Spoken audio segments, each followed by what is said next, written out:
আমার প্রিয় ছাত্ররা, আশা করি বাড়িতে সবাই ভালো আছো এবং সুস্থ আছো। গতকাল বা এর আগের ক্লাসে তোমাদের বনের পরী এবং ফণী মনসা ও বনের পরী গল্পটি আলোচনা করা হয়েছিল। আজ তোমাদের এর পরের কবিতা বৃষ্টি পরে টাপুর টুপুর, এই কবিতাটি নিয়ে আলোচনা করা হবে। এই কবিতার লেখক বা কবি, তাকে লেখকও বলা যায়, রবীন্দ্রনাথ ঠাকুর।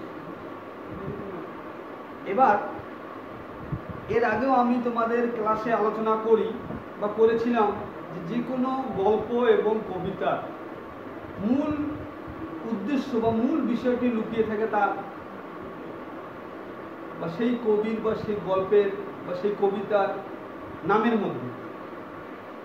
আজ বৃষ্টি পরে টাপুর টুপুর কবিতাটিতে আলোচ্য বিষয় ছোটবেলার কিছু কিছু দিনগুলো, সেই দিনগুলো নিয়ে আলোচনা। এই বৃষ্টি পরে টাপুর টুপুর কবি রবীন্দ্রনাথ ঠাকুর, তার সম্বন্ধে আমরা সবাই জানি, তাকে বিশ্বকবি বলা হয়। কী কারণে বিশ্বকবি বলা হয়? কারণ তিনি 1913 সালে এশিয়ার মধ্যে প্রথম নোবেল পুরস্কার পান গীতাঞ্জলি কাব্যের জন্য, এটা আমরা সবাই জানি। এবং এই রবীন্দ্রনাথ ঠাকুর সম্বন্ধে আমরা জানলেও মনে হয় যে খুব অল্প জানি। এবার তোমাদের এই রবীন্দ্রনাথের সম্বন্ধে হালকা কিছু আলোচনা। তিনি কত সালে জন্মগ্রহণ করেছিলেন এবং কোথায় জন্মগ্রহণ করেছিলেন, তিনি প্রথম অবস্থায় কী কাজ করতেন, তারপরে তিনি কেন বিখ্যাত হলেন, সেই সব নিয়ে আলোচনা করব। রবীন্দ্রনাথ ঠাকুর 1861 সালে জন্মগ্রহণ করেন এবং তিনি জন্মগ্রহণ করেন কলকাতা জোড়াসাঁকো ঠাকুর বাড়িতে, ঠাকুর পরিবারে। বিখ্যাত ঠাকুর পরিবার বা খুব নামি দামি। এবং সেই ঠাকুর বাড়িটি আজও আমরা কলকাতা গেলে সেখানে দেখতে পাবো।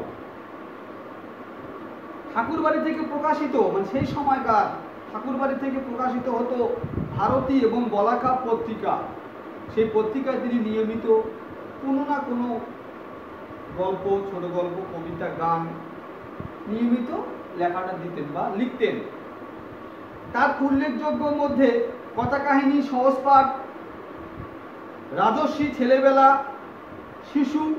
শিশু ভোলানাথ, হাস্য কৌতুক, ডাকঘর, শিশু কিশোরদের জন্য আকৃষ্ট করা। মানে এই গল্পগুলো ছোট বাচ্চাদের বা ছোট শিশুদের এবং কিশোরদের এই গল্পগুলো, তার গল্পগুলো বা তার রচনার গল্পগুলো খুব মনে ধরে বা খুব আকৃষ্ট করে।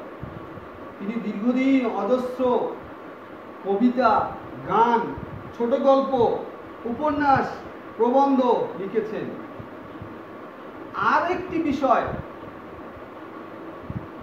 যে বিষয়টি অন্যান্য কবিদের বা লেখকদের মনে বা তাদের মধ্যে খুব কমে দেখা যায়, তিনি বা এই রবীন্দ্রনাথ ঠাকুর, তিনি গল্প, প্রবন্ধ, ছোট গল্প, গান, কবিতা লেখার পরেও তিনি নিজে ছবিও আঁকতেন।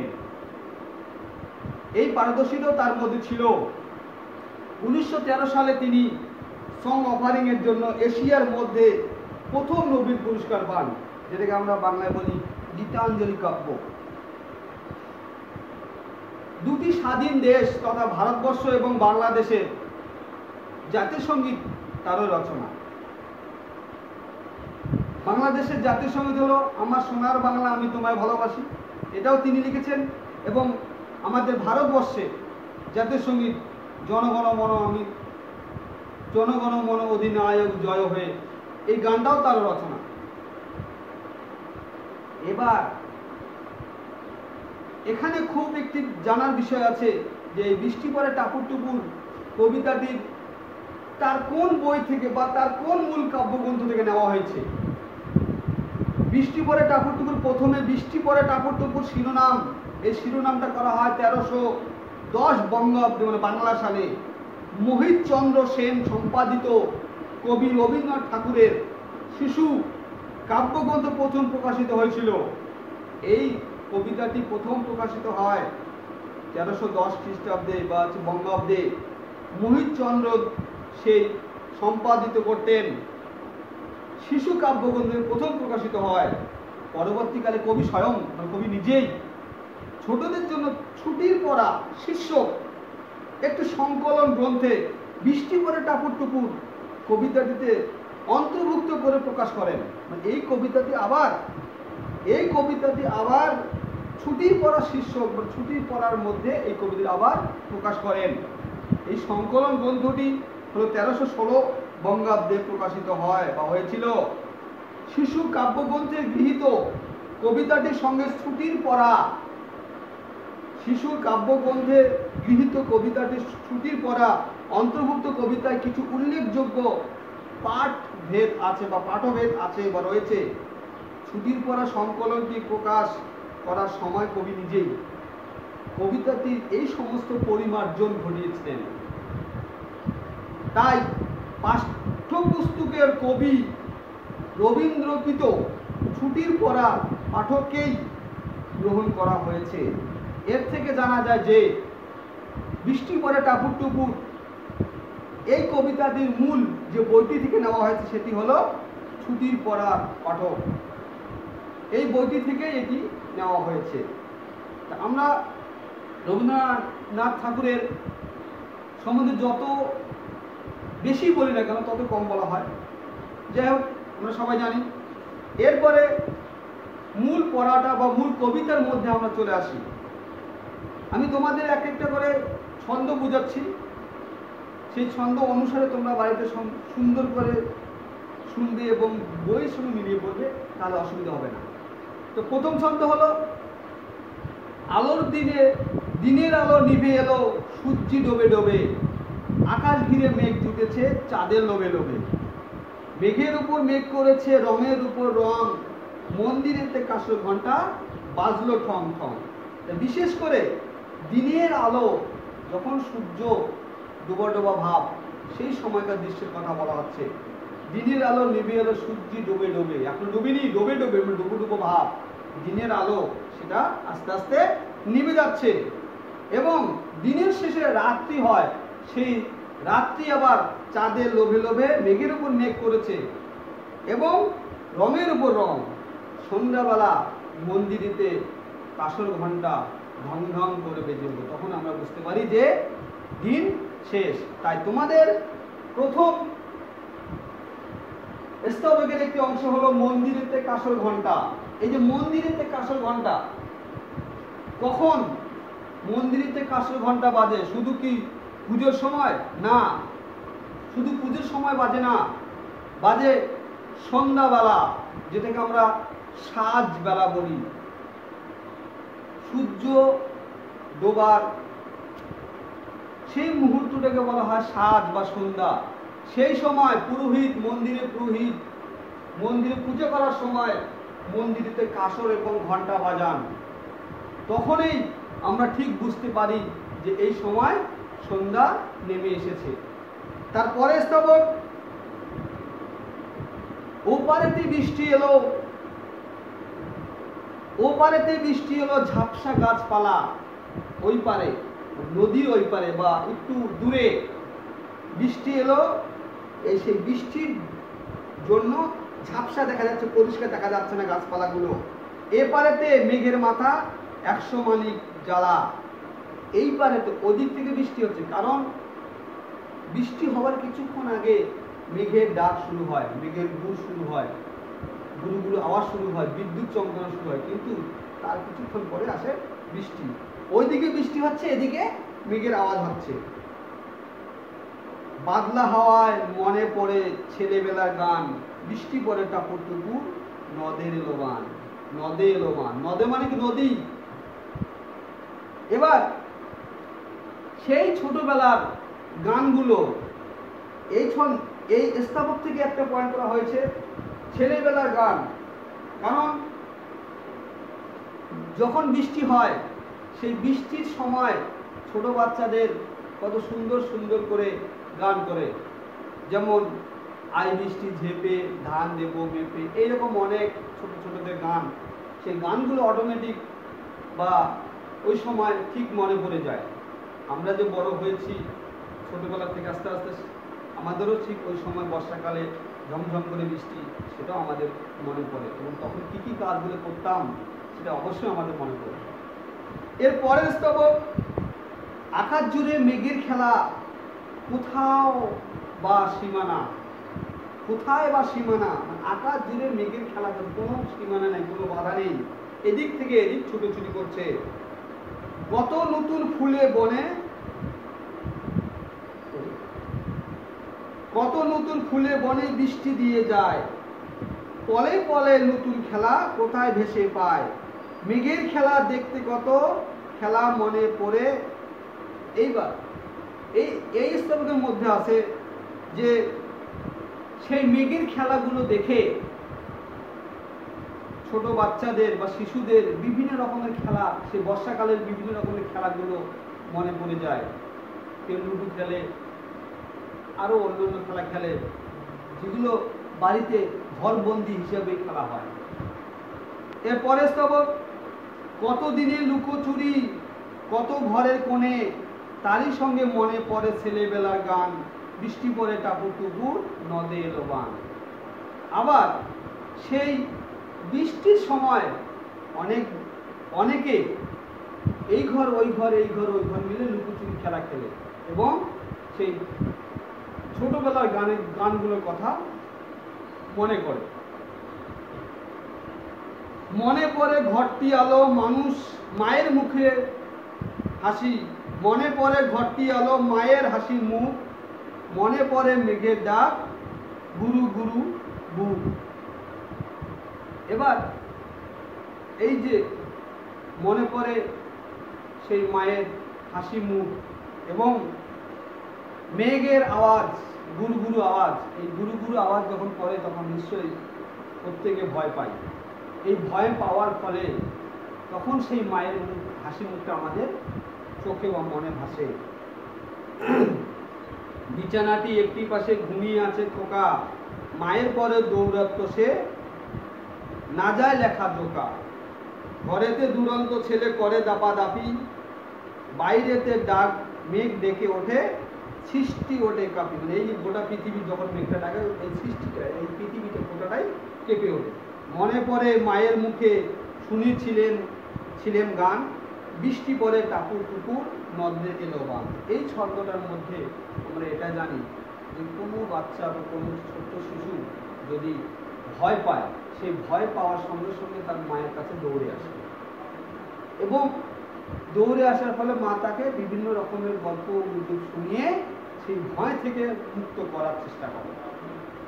এরপরে মনে পড়ে সুয়োরানী দুয়োরানীর কথা, এবং এই গল্পটার মধ্যে সুয়োরানী এবং দুয়োরানী, সুয়োরানী ও দুয়োরানীর কিছু গল্প আছে বা তারও কিছু ধারণা আছে। মনে পড়ে অভিমানী কঙ্কাবতীর ব্যথা, কঙ্কাবতীর ব্যথা, মানে কঙ্কাবতী হচ্ছে একজন রাজকন্যা, রাজপুত্রী, তারও কথা এখানে মনে পড়ে। মনে পড়ে ঘরের কোণে মিঠি মিঠি আলো, যখন 2 থেকে 3-4 দিন বৃষ্টি হয় তখন বিদ্যুৎ থাকে না, এবং প্রত্যেকের ঘরে ঘরে মিঠি মিঠি মিঠি মিঠি করে আলো জ্বলে। চারিদিকে দেয়ালেতে ছায়া কালো কালো, বাইরে কেবল জলের শব্দ ঝুপ ঝুপ ঝুপ, দস্যি ছেলে গল্প শুনে একেবারে চুপ। এই যে সেই ছায়াটা, সেই আলোর ছায়াটা দেওয়ালের মধ্যে কালো কালো ছাপ পড়ে যায়, সেই ছাপগুলো দেখে দেখে বা সেই ছায়াটা দেখে দেখে মা তার ছোট্ট শিশুকে দস্যি ছেলের গল্প শোনায় যে এবার চুপ করো, এবার এই দস্যি আসবে, এই ডাকাত আসবে, এটা আসবে, এবার তোমরা ঘুমাও। এইগুলো গল্প কবির মনে পড়ে যায়। তারই সঙ্গে মনে পড়ে এসব তো সেই ছোটবেলার গান, লুকোচুরি খেলা, মায়ের হাসি মুখ, দুয়োরানী সুয়োরানীর কথা, অভিমানী কঙ্কাবতীর কথা, এগুলো তো মনে পড়ে। তার সঙ্গে আবার মনে পড়ে, তারই সঙ্গে মনে পড়ে মেঘলা দিনের গান। মেঘলা দিনের গান মানে চারিদিকে যখন আকাশ মেঘলা করে, তখন পাড়ার কয়েকজন ছেলে মেয়ে মিলে বা ছোট ছোট বাচ্চারা মিলে সবাই সমবেত কণ্ঠে একসঙ্গে গান ধরে, বৃষ্টি পড়ে টাপুর টুপুর নদের এলো বান। কবে বৃষ্টি পড়েছিল, বান এলো সে কোথায়, কেউ বলতে পারবে না। শিব ঠাকুরের বিয়ে হলো, কবেকার সে কথা। এই গল্পগুলো সেই আমরা ছোটবেলা থেকে শুনেছি। কবে বৃষ্টি হয়েছিল কেউ বলতে পারে না। শিব ঠাকুরের বিয়ের গল্প শুনেছিলাম, বা ঠাকুমা ঠাকুর দাদা অবশ্যই বলেছিল। সেগুলো কোথায় গেল, কবেকার সে কথা। সেদিনও কি এমনি তরে, মানে সেই দিনও কি আমাদের মতো এই সময়ের মতো মেঘের ঘটাখানা থেকে থেকে বিজুলি কি দিয়েছিল ঘানা। এখন যেমন মেঘের মধ্যে বিদ্যুৎ চমকায়, তখনও কি আমরা যখন ছোট ছিলাম তখনও কি এরকমই বিদ্যুৎ চমকাতো? তখন তো আমরা কিছু বুঝতে পারতাম না। সেই ছোটবেলা কাহিনীগুলো কবি এখন তার মনের মধ্যে প্রতিফলিত হচ্ছে, হচ্ছে। তিন কন্যা বিয়ে করে কি হলো তার শেষে? শিব ঠাকুরের বিয়ে হলো তিন কন্যার দান, এটা তো শুনেছি। এবার তারা কিভাবে চলে, তারা কি কাজ করে? না জানি কোন নদীর ধারে, না জানি কোন দেশে। তারা কোন নদীর ধারে আছে, না জানি কোন দেশে গেছে, সেটা আমরা আর এখন জানি না, কারণ সেগুলো ছোটবেলার কথা। কোন ছেলেরে ঘুম পাড়াতে কে গাহিল গান, বৃষ্টি পড়ে টাপুর টুপুর নদীর এলো বান। এবার সেই ছোটবেলার কোন ছেলে ঘুম পাড়ানি গান শুনে ঘুমায়, এবং কে গান গাহিল, এই কথাগুলো কবি এখন ভাবছেন, বা কে আমাকে শুনিয়েছিল, সেই তার ছোটবেলার কথা। এই ছোটবেলার কথাগুলো বড় হয়ে অনেকের মনে পড়ে যায়। বৃষ্টি পড়ে, তারপর বৃষ্টি পড়ে টাপুর টুপুর নদের এলো বান। তাহলে এই যে তোমাদের বৃষ্টি পড়ে টাপুর টুপুর এত বড় একটা কবিতা, খুব অল্প সময়ের মধ্যে আমি বিস্তারিত আলোচনা করতে পারলাম না সমস্তটা। এবার তারপরও তোমরা বাড়িতে, আমি শুধু সাময়িক অল্প কিছুক্ষণ মূল অংশগুলো আলোচনা করলাম, তোমরা বাড়িতে সুন্দর করে এই আলোচ্য বিষয়টা শুনবে এবং বইয়ের সঙ্গে মিলিয়ে পড়বে। যেমন এখানে আরও একটা বিষয়, নিজে নিজে প্রশ্ন করার চেষ্টা করবে এবং নিজে নিজে উত্তর করবে। যেমন তোমাদের প্রশ্ন হতে পারে বা প্রশ্ন হয়, বৃষ্টি পড়ে টাপুর টুপুর কবিতাটি কবি কে? এমন হতে পারে যে বৃষ্টি পড়ে টাপুর টুপুর কবিতাটি কবি কে? এবার তো এই প্রশ্নটা তোমরা নিজে নিজে উত্তর করার চেষ্টা করবে। আরো একটা প্রশ্ন হতে পারে, অনেক প্রশ্ন, আরো একটা আমি বলি, কবি ছেলেবেলার গানটি কি? বৃষ্টি পড়ে টাপুর টুপুর কবিতার মধ্যে কার বিয়ের কথা উল্লেখ আছে? বৃষ্টি পড়ে টাপুর টুপুর কোন ঋতুর সঙ্গে সম্পর্ক আছে? এই সব প্রশ্ন তোমরা নিজে নিজেই করতে পারো। যেমন ধরো, বাংলা কোন কোন মাসে বৃষ্টিপাত হতে দেখা যায়? এইরকম অনেক প্রশ্ন আছে, তোমরা নিজে নিজে সেই প্রশ্নগুলো করার চেষ্টা করবে এবং নিজে নিজে উত্তর করবে। এই বলে আমি আমার এই আজকের মূল বিষয় বৃষ্টি পড়ে টাপুর টুপুর কবিতাটির আলোচনা এখানেই সমাপ্ত করছি। তোমরা সবাই ভালো থেকো, সুস্থ থেকো।